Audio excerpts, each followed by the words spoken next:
Everyone, welcome to my channel.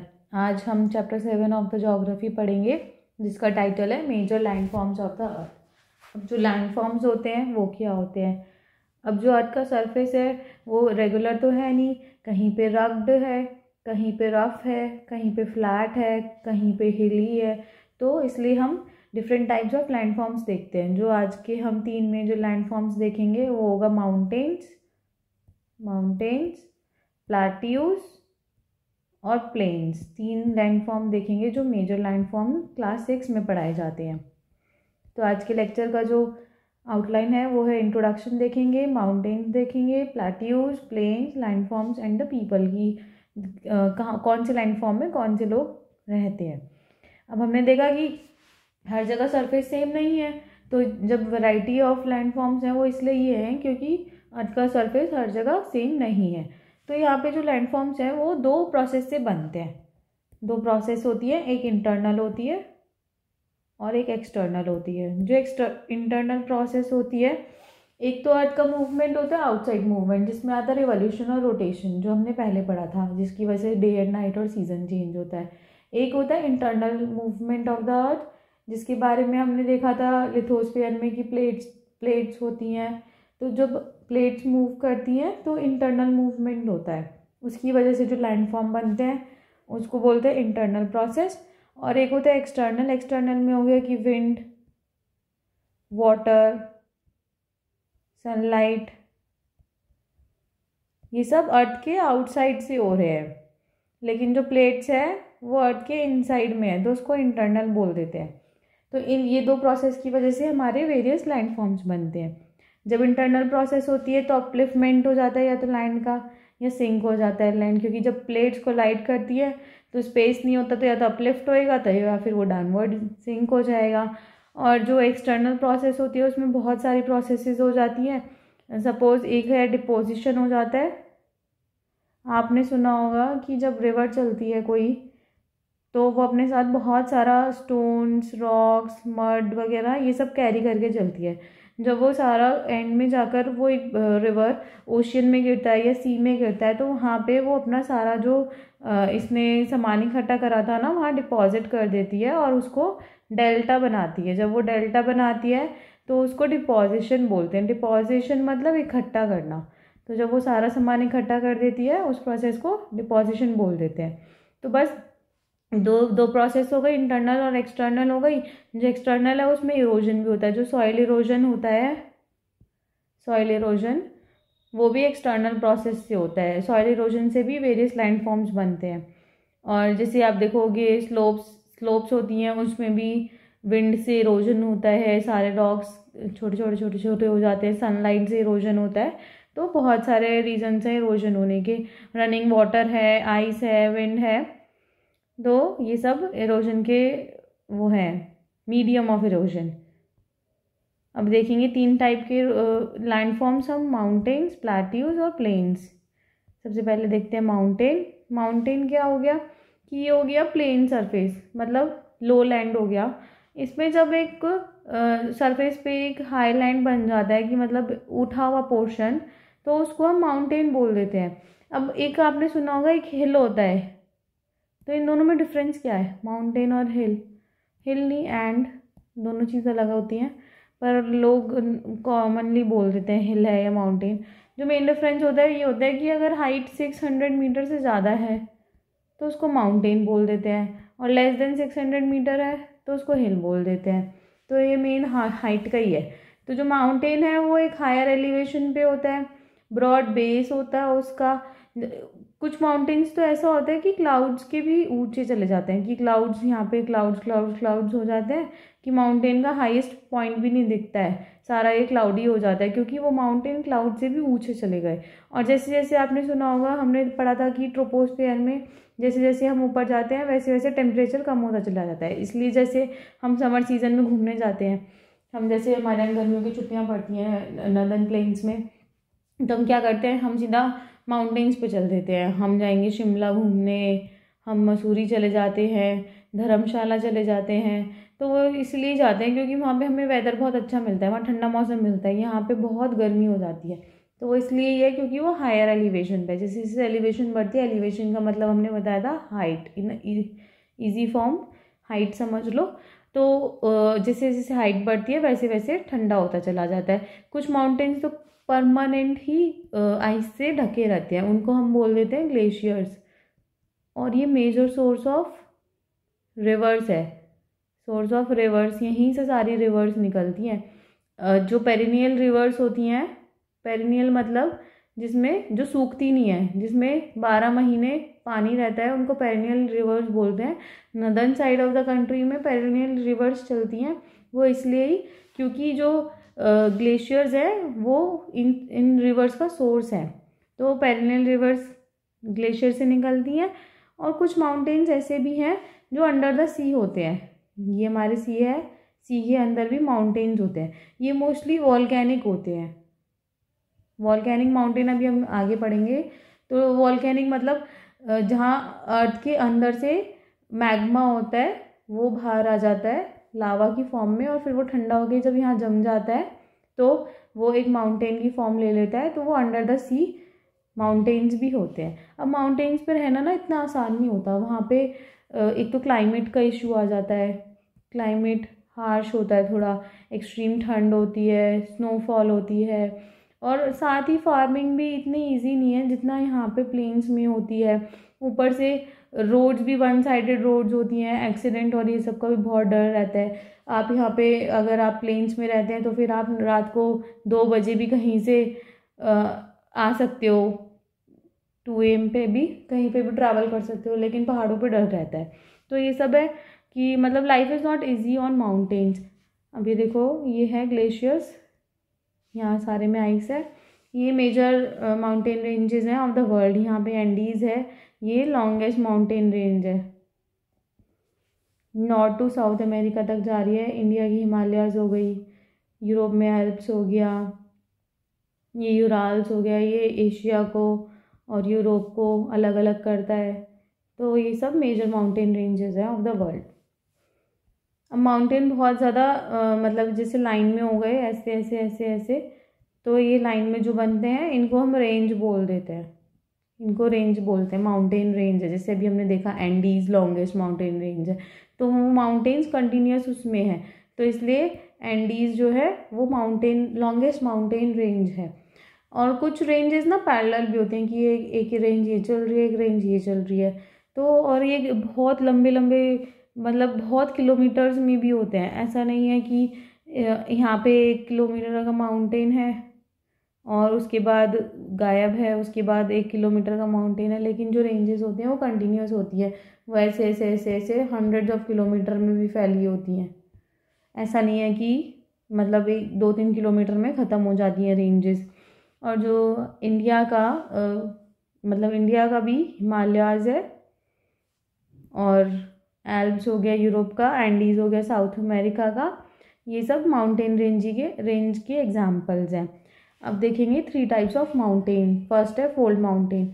जो fold mountain होता है उसमें क्या होता है, हमने प्लेट्स के बारे में पढ़ा था, तो जो 2 प्लेट्स हैं, ये 2 प्लेट्स हैं, ये आपस में टकराएंगी, तो या तो ये सबडक्ट होगी, सबडक्ट तो वैसे कम होती हैं, ये होती है कोलाइड करी, और ये जो एक्स्ट्रा का मटेरियल होता है वो ऊपर उठ जाता है, तो ये फोल्ड बन के यहाँ पे माउंटेन की शेप ले लेता है। जो अंदर का मैग्मा होता है वो बाहर आ जाता है, और फिर वो जो साइड का मटेरियल होता है वो भी उसके साथ ऊपर अपलिफ्ट हो जाता है, जिसकी वजह से फोल्ड माउंटेन बन जाता है। ये ना सब टेक्टोनिक मूवमेंट्स में होता है। टेक्टोनिक प्लेट्स होती है, टेक्टोनिक मूवमेंट हुए, प्लेट जो होती है वो कन्वर्ज जब करेंगी तो कोलाइजन होगा, उसकी वजह से ये अपलिफ्टमेंट हो जाता है। तो जो हिमालयन, इसमें भी ना 2 होते हैं, एक होता है ओल्ड और एक होता है यंग फोल्ड माउंटेन्स और ओल्ड। यंग में जो एग्जांपल है इंडिया में वो है हिमालयाज, वो यंग फोल्ड माउंटेन है, और ओल्ड में हो गए अरावली तो इंडिया का क्या वर्ल्ड का oldest mountain fold mountain range है, और हिमालयाज जो है वो इंडिया के यंग फोल्ड माउंटेन है। लेकिन जो अरावली रेंज है वो oldest fold mountain system in the world है। लेकिन ये जो रेंज है इनमें भी इरोजन वगैरह तो होते रहते हैं, ऐसा नहीं है कि ये इतनी लंबी हो गई तो ये इतनी ही लंबी रहनी है। साथ ही एक चीज़ और आप सुन लीजिए कि जैसे कि अभी ये हमने जो वो देखा, ये हिमालयाज जो है वो कन्वर्जन बाउंड्री पे मतलब कन्वर्ज होकर तब फोल्ड माउंटेन बने हुए हैं। तो अभी भी ये बोलते हैं कि हिमालयाज आर इंक्रीजिंग, वो उनकी हाइट जो है वो अभी भी इंक्रीज कर रही है, क्योंकि प्लेट मूवमेंट तो अभी भी चल रहा है, तो हिमालयाज की हाइट अभी भी बढ़ रही है। अब देखो यूराल्स माउंटेन, वो भी लो एलिवेशन पे, और ये भी बहुत ओल्ड माउंटेन्स हैं। तो यंग और ओल्ड हो गया। ब्लॉक माउंटेन्स में क्या होता है कि जो बहुत बड़ा एरिया होता है उसमें से कुछ एरिया ना टूट जाता है और फिर वो अपलिफ्ट हो जाता है। तो जो अपलिफ्ट होता है उसको हॉर्स्ट बोल देते हैं, जो पहले वाला लेवल का होता है उसको ग्रेबन बोल देते हैं। लोअर ब्लॉक्स जो होते हैं उसको ग्रेबन बोल देते हैं। तो इसमें ऐसा कुछ हार्ड एंड फास्ट चीज़ें नहीं है जो आपको समझनी होंगी ब्लॉक माउंटेन्स में। और इसके एग्जांपल हैं राइन वैली और वॉग्स, ये यूरोप में है दोनों, ये दोनों इसके एग्जांपल हैं। फिर वॉल्केनिक माउंटेन्स, इसमें क्या होता है कि आपने वॉल्केनो तो सुना ही होगा, नहीं भी सुना तो आज देख लेते हैं। ये वॉल्केनो हो गया, तो अंदर ना मैग्मा चलता है, बहुत हाई टेम्परेचर का होता है इसका, बहुत गर्म होता है। ये धीरे धीरे धीरे धीरे निकलता है जैसे जैसे इसको जगह मिलती है। जहाँ से ये निकलता है इसको वेंट बोलते हैं। जब ये निकलता है तो यहाँ से अंदर मैग्मा है, बाहर आके उसका नाम लावा पड़ जाता है। तो जब ये लावा ऐसे ऐसे गिरता है इधर उधर, तो ये धीरे धीरे कूल डाउन हो जाता है। जब ये कूल डाउन हो जाता है तो ये यहीं पे लेयर्स बनाता रहता है, ऐसे ऐसे ऐसे। तो जब ये ऐसे ऐसे ऐसे लेयर बनाता रहेगा तो ये माउंटेन का शेप ले लेता है, और उसी को हम बोल देते हैं वॉल्केनिक माउंटेन।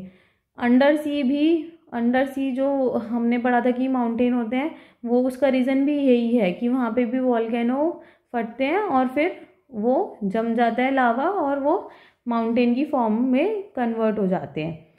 और इसका एग्जाम्पल है माउंट किलिमंजारो इन अफ्रीका और माउंट फुजियामा इन जापान। आपने रोबोट मूवी देखी होगी, तो उसमें भी माउंट किलिमंजारो पे एक सॉन्ग है, आप देख सकते हैं उसमें कि मतलब इसका डिस्कशन किया हुआ है। बट ऐसा नहीं है कुछ वॉल्केनिक माउंटेन वगैरह उसमें, लेकिन माउंट किलिमंजारो का उसमें डिस्कशन किया हुआ है। और जापान में तो बहुत सारे वॉल्केनिक माउंटेन्स हैं, लेकिन जो फेमस है वो फ्यूजियामा है। एडवांटेजेस ऑफ माउंटेन, सबसे पहले तो यहाँ पे ग्लेशियर्स होते हैं, तो पानी निकलेगा तो फिर इरिगेशन होगी, हाइड्रो इलेक्ट्रिसिटी, हाइड्रो पावर हो गया, और जब रिवर्स चलेंगी तो कल्टीवेशन हो गया। मतलब यही सब यूजेस जो पानी के होते हैं, इरिगेशन में काम करना, रिवर वैलीज़ के आसपास हम कल्टीवेशन कर सकते हैं, रिजर्वॉयर्स बना सकते हैं, साथ ही यहाँ से हमें फ्यूल मिलेगा, फॉडर मिलेगा, और बहुत सारे रिसोर्सेज मिलते हैं माउंटेन्स पे। तो mountains are full of resources, यहाँ माइनिंग की जाती है। और यहाँ पे तो आजकल सबसे जो मेजर रोल है माउंटेन्स का वो है टूरिस्ट स्पॉट। सीनिक ब्यूटी इतनी ज़्यादा है कि लोग वहाँ पे छोटी छोटी वीकेंड्स होते हैं, मतलब लाइक 3-4 डेज़ का अगर छुट्टियाँ हो गई तो लोग माउंटेन्स की तरफ चल देते हैं, चलो घूम के आते हैं। फिर वहाँ पे जब टूरिस्ट स्पॉट हो गए तो वहाँ पे एडवेंचर एक्टिविटीज़ भी होने लगी हैं, जैसे कि पैराग्लाइडिंग हो गई, हैंग ग्लाइडिंग हो गई, तो बहुत सारी एक्टिविटीज़ भी हो जाती है। स्कीइंग हो गई, आइस के ऊपर, स्नो के ऊपर स्कीइंग करते हैं लोग। तो ये सब एडवांटेजेस हो गए माउंटेन के। नेक्स्ट इज प्लेट्यू का मतलब ये हो गया कि ये जो होते हैं ना, ये मतलब नॉर्मल सरफेस से एलिवेटेड होते हैं, लंबे होते हैं, और ये इनका बेस भी फ्लैट होता है और टॉप का भी फ्लैट होता है, और ये मतलब ये साइड से भी फ्लैट है। तो इनकी जो हाइट है वो वेरी करती है फ्रॉम 100 मीटर्स टू 1000 मीटर्स। और ये भी 2 तरीके के होते हैं, यंग प्लेट्यू और ओल्ड प्लेट्यू। जो Deccan plateau, famous plateau of India Deccan plateau, वो ओल्डेस्ट प्लेट्यू है, one of the oldest plateau. और छोटा नागपुर प्लेट्यू भी है इंडिया में, बहुत फेमस है वो भी। अब एक है ईस्ट अफ्रीकन प्लेट्यू, ये केनिया, तंजानिया और युगांडा में, और वेस्टर्न प्लेट्यू ऑफ ऑस्ट्रेलिया। ये सब प्लेट्यू के एग्जाम्पल हैं। लेकिन जो चाइना में तिब्बत प्लेट्यू है वो वर्ल्ड का हाईएस्ट प्लेट्यू है। उसकी जो हाइट है ना, this is 4000 to 6000 metres above the mean sea level. ये सी एक बार फिर से समझा देती हूँ, मीन सी लेवल का क्या मतलब होता है। जैसे कि ये हो गया, ये हो गई आपकी सी, तो यहाँ इसको 0 मानेंगे, तो इसकी ये हाइट 4000 to 6000 मीटर है। ठीक है, प्लेट्यूज़ में भी बहुत सारे डिपॉजिट्स होते हैं, मिनरल डिपॉजिट। यहाँ पे बहुत ज़्यादा माइनिंग होती है। जो अफ्रीकन प्लेट्यू है वहाँ पे आपको मैं बता दूँ कि वहाँ पे गोल्ड और डायमंड की बहुत ज़्यादा माइनिंग होती है। इंडिया में भी छोटा Nagpur plateau is famous for its resources. वहाँ आयरन, कोल, मैग्नीज सब कुछ मिलता है वहाँ पे। और यहाँ पे बहुत सारे वाटरफॉल्स भी मिल जाते हैं प्लेट्यू पे। जैसे कोई रिवर है, वो यहाँ से आ रही है और वो एकदम से ऐसे फॉल कर रही है यहाँ पे इतनी हाइट पे, तो इसको हम वाटरफॉल बोलते हैं। तो यहाँ पे बहुत सारे वाटरफॉल भी मिल जाएंगे, जैसे कि हुंड्रू फॉल्स है छोटा नागपुर पे, और जॉग फॉल्स है कर्नाटका में। तो ये सब प्लेट्यू पे मिल जाएंगे। और जो जो प्लेट्यू होते हैं ना, जो इसका लावा होता है वो ब्लैक सॉइल में रिच होता है। और जो ब्लैक सॉइल होता है ना, वो बहुत फर्टाइल होता है। मतलब जब फर्टाइल सॉइल है, सॉइल का क्या प्रॉपर्टीज़ है, अगर सॉइल फर्टाइल है तो वो गुड फॉर कल्टीवेशन है। मतलब वहाँ पे अच्छी फसल उगेगी। जब अच्छी फसल उगेगी तो वहाँ फार्मर्स अच्छा कमाएंगे। मतलब good for the economy also, good for the farmers also, good for the local population also. साथ ही आजकल प्लेट्यूज भी सीनिक ब्यूटी के लिए फेमस है। आजकल तो सबको रील बनाना होता है, कहीं पे भी चले जाओ, कोई पड़ोस में भी जाता है तो भी रील बना के आता है। तो प्लेट्यूज भी फेमस हो गए हैं सीनिक ब्यूटी के लिए। Next concept is plains. Plains क्या है? लार्ज फ्लैट लैंड्स हैं जहाँ मतलब जैसे क्या होता है कि रिवर्स आ रही हैं तो वो अपने साथ डिपॉजिट्स लेके चलती हैं, जो मैंने अभी बताया था। तो जब रिवर्स अपने साथ डिपॉजिट्स लेके चलती हैं तो वो जो मटेरियल होता है ना, इरोडेड मटेरियल, वो उनको डिपॉजिट कर देती हैं। जब वो डिपॉजिट जो होता है उनका, वो स्टोन से लेडन होता है, सैंड से, सिल्ट से, इन सब से लेडन होता है। तो जब वो लेडन होता है वो डिपॉजिट कर देती हैं। फिर वो सब जो डिपॉजिट होता है उसकी वजह से प्लेन्स बन जाते हैं। जो प्लेन्स होते हैं वो ना बहुत ज़्यादा फर्टाइल होते हैं, क्योंकि ऑलरेडी इतना सारा जो मटीरियल, इरोडेड मटीरियल है, उनकी थ्रू ये फॉर्म हो जाता है। तो जब यहाँ पे इतना फर्टाइल है तो यहाँ पे एग्रीकल्चर बहुत अच्छे से होता है। जहाँ पे एग्रीकल्चर बहुत अच्छे से होएगा तो वहाँ पे हाई पॉपुलेशन होगी, क्योंकि जहाँ खाने को अच्छा मिलेगा लोग वहीं तो सेटल होंगे ना। तो इसलिए आप देखोगे नॉर्दर्न प्लेन्स में सबसे ज़्यादा पॉपुलेशन डेंसिटी है। यूपी में आपको पता है, बिहार में आपको पता है। तो वो इसीलिए ही है क्योंकि यहाँ नॉर्दर्न प्लेन्स हैं। जब प्लेन्स हैं, खाने को अच्छा होगा तो फर्टाइल बहुत सॉइल फर्टाइल होगा तो एग्रीकल्चर बहुत अच्छा होगा इसलिए। और यहाँ पे ट्रांसपोर्ट भी बहुत अच्छा होगा, क्योंकि इतना कुछ दिक्कत नहीं आएगा रोड वोड काटने में। आपको सीधा सीधा रोड्स बनानी पड़ेंगी। माउंटेन्स में क्या होता है, आपको माउंटेन काटने पड़ते हैं तब जाके रोड बनानी पड़ती है। तो जो लार्जेस्ट प्लेन है वो है एशिया में, जो लार्जेस्ट प्लेन बना रहा है वो गंगा रिवर बना रही है और ब्रह्मपुत्र बना रही है इंडिया में, और यांगजे रिवर इन चाइना। ये लार्जेस्ट प्लेन्स बनाती हैं। जो प्लेन्स हैं वो सबसे ज़्यादा यूज़फुल एरियाज़ हैं ह्यूमन हैबिटेशन के लिए, क्योंकि यहाँ पे फ्लैट लैंड है। यहाँ पे हाउस बनाना भी बहुत आसान है, बिल्डिंग्स बनाना बहुत आसान है। आपको पता है NCR is a plain area, UP is a plain area. तो यहाँ पे सबसे ज़्यादा पॉपुलेशन, इसलिए यहाँ पे सबसे ज़्यादा घर बने हुए हैं। इतने हैं कि मतलब अब घर बनाने के लिए भी जगह नहीं है।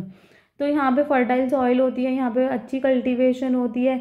और जो इंडो गैंगेटिक प्लेन है, यहाँ पे भी बोला हुआ है, ये सबसे ज़्यादा डेंसली पॉपुलेटेड रीजन है कंट्री का। वो तभी मैंने बताया था कि वहाँ पे बहुत ज़्यादा पॉपुलेशन है, क्योंकि this is suitable for living. यहाँ पे इतना मुश्किल नहीं होता रहना, अपार्ट फ्रॉम पोल्यूशन तो बहुत है यहाँ पे।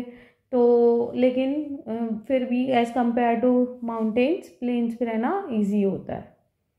लैंडफॉर्म्स एंड द पीपल, अब ये है कि लैंडफॉर्म्स एंड द पीपल में यही है कि जिस टाइप का लैंडफॉर्म होगा उस टाइप के लोग वहाँ पे रहना प्रेफर करेंगे।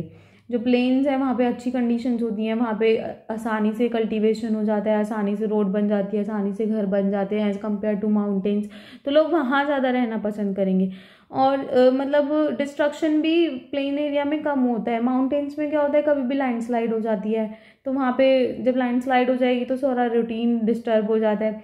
लेकिन आजकल तो क्लाइमेट चेंज की वजह से नेचुरल कैलेमिटीज़ इतनी ज़्यादा हो रही है, कहीं पे अर्थक्वेक आ रहा है, कहीं पे फ्लड्स आ रहे हैं, कहीं पे कुछ हो रहा है, कहीं पे ड्रॉट आ रहा है, साथ में वॉल्केनोज हो जाते हैं, स्टॉर्म्स हो जाते हैं, सुनामीज हो जाती हैं, कहीं ना कहीं ऑल ओवर वर्ल्ड में कुछ ना कुछ डिस्ट्रक्शन चलता ही है। जब डिस्ट्रक्शन चलता है तो मतलब loss of life and property तो होना ही है। सपोज यहाँ पे लैंडस्लाइड हुई है और लैंडस्लाइड हुई है तो यहाँ पे अगर कोई इंसान खड़ा है या कोई कार पास कर रही है तो वो तो गिर ही जाएगी ना। तो और जब गिरेगी तो इसके अंदर बैठे हुए इंसान भी गिर जाएंगे, तो लाइफ एंड प्रॉपर्टी का तो लॉस होना ही होना है। हम लोग ही इतने केयरलेस हो गए हैं, हम लोग इतना वेस्ट यूज़ करते हैं। मतलब अगर हमारे पास एक लैंड है, उसी पे हम सब कुछ करने का चाहते हैं, उसी पे हम कूड़ा डाल देते हैं। आप ट्रैवल करते हो कार में या किसी भी चीज़ से ट्रैवल करते हो, आधे से ज़्यादा कूड़ा आप रोड पे डाल देते हो, और या फिर वही कूड़ा वहाँ पे गंदगी कर देता है। वो कूड़ा पानी में गया तो पानी में गंदगी हो गई। तो सारी चीज़ें इंटर रिलेटेड हैं। वो अगर काऊ ने खाया तो काऊ के पेट में दिक्कत आ जाती है, या कोई एनिमल ने खाया कूड़ा जिसमें प्लास्टिक है तो वो खा जाते हैं। उन्हें क्या पता कि ये प्लास्टिक है या ये एडिबल आइटम है या नॉन एडिबल आइटम है। तो ये सब केयरलेसनेस हमारी ही है, एनिमल्स की कोई केयरलेसनेस नहीं है। जो अवेलेबल लैंड है वो ही, मतलब ऐसा है कि लैंड तो उतना ही है, suppose land is this much, लेकिन पॉपुलेशन हो रही है हमारी इतनी, तो उसको उसमें सरवाइव करने के लिए इतनी जगह में भी तो उसको भी बहुत दिक्कत, बहुत सारे रिसोर्सेज चाहिए होते हैं पहले तो शॉर्टेज होने लगती है। आजकल आप सुन रहे होंगे शॉर्टेज ऑफ वाटर है। वो सब इसलिए है क्योंकि पॉपुलेशन बढ़ रही है। पहला रीज़न तो पॉपुलेशन ही है, पॉपुलेशन नहीं कंट्रोल हो रही। अब इंडिया वर्ल्ड का मतलब मोस्ट पॉपुलस कंट्री है, चाइना को भी हमने पीछे छोड़ दिया। इंडिया फर्स्ट नंबर पे है, इंडिया ऑन द फर्स्ट। तो ये सब हमारी ही केयरलेसनेस है जिसकी वजह से ऐसा हो रहा है। लेकिन अब हमारी एक ड्यूटी बनती है कि हम अर्थ को एक बेटर प्लेस बनाएं, ताकि हमारी जो फ्यूचर जनरेशन है उसके लिए हेल्पफुल हो, जिसको बोलते हैं सस्टेनेबल डेवलपमेंट। सस्टेनेबल डेवलपमेंट के बारे में हम आगे पढ़ेंगे। तो आजकल सस्टेनेबल डेवलपमेंट की नीड है कि हमारी फ्यूचर के लिए भी हम कुछ छोड़ कर जाएं, फ्यूचर जनरेशन के लिए। ऐसा नहीं है सारे रिसोर्सेज हम ही यूज़ कर ले, कि अगर हम एक ट्री यूज़ कर रहे हैं तो हमें 10 ट्री प्लांट करने चाहिए। अब आप एक ट्री तभी तो यूज़ कर पा रहे हो जब आपकी प्रीवियस जनरेशन ने आपके लिए वो प्लांट करा। अगर वो नहीं करते तो आप कैसे यूज़ करते। तो हमें माइंडफुल होना पड़ेगा for a better life of us and better life of the future generations as well. ये वेरियस लैंडफॉर्म्स हैं। वॉल्केनो हमने देख लिया, हिल्स हमने देख लिया। आइलैंड होता है कि चारों तरफ पानी है और बीच में एक लैंड है, तो उसको आइलैंड बोल देते हैं। कैनियन क्या होता है, यहाँ से रिवर फ्लो हो रही है और ये रिवर वैलीज को काट रहा है, तो इसको कैनियन बोलते हैं। डेजर्ट वही हो गया कि ड्राई एरिया, जहाँ पे सैंडी एरिया हो गया, ड्राई एरिया हो गया। ओशियन हो गई बहुत बड़ा एरिया। और फिर रिवर्स पास कर रही हैं, जंगल आपको पता ही है, माउंटेन्स पढ़ लिया। मार्शेज हो गया, मार्शेज ये होता है कि जो जहाँ रिवर्स एंड करती हैं उसके बाद वहाँ पे जो होता है ना चिपचिपा वाला चीज़, उसको मार्शेज बोलते हैं। वाटरफॉल हमने पढ़ा था अभी, और प्लेन एरिया भी हमने पढ़ लिया। अब आज के क्वेश्चन आंसर्स देख लेते हैं। First question is the mountains differ from the hills in terms of elevation, slope, aspect. Second is the glaciers are found in the mountains, the plains, the plateaus. Third question is the Deccan Plateau is located in Kenya, Australia, India. पढ़ा था हमने अभी. The river Yangtze flows in South America, Australia, China. An important mountain range of Europe is the Andes, the Alps, the Rockies. Fill in the blanks. आज के dash is an unbroken flat or low level land. The Himalayas and the Alps are examples of dash types of mountains. ये हमने सबसे पहले पढ़ा था। The dash are the areas are rich in mineral deposits, ये भी पढ़ा था। The dash is a line of mountains, ये भी देखा था। The dash areas are most productive for farming, ये तो जस्ट अभी पढ़ा था। कल के आंसर्स देख लेते हैं। The mountain range that separates Europe from Asia is the Urals. The continent of North America is linked to South America by an isthmus of Panama, हमने देखा था। फिर है the major constituent of atmosphere is by percentage nitrogen, that is 72%, नहीं 21% तो हो गई, 78%. The domain of the earth consisting of solid rocks is the atmosphere, the lithosphere, the hydrosphere, the lithosphere. Which is the largest continent, Asia, जहाँ पे हम लोग रहते हैं। फिर the deepest portion on the earth is Mariana Trench in Pacific Ocean. The Indian Ocean is named after a country. The biosphere is a narrow contact zone of land, water, air that supports life. The continent of Europe and Asia together is known as Eurasia. The highest mountain peak on earth is Mount Everest. Thank you for watching my video. अगर आपको मेरी video पसंद आए तो like share and subscribe करें।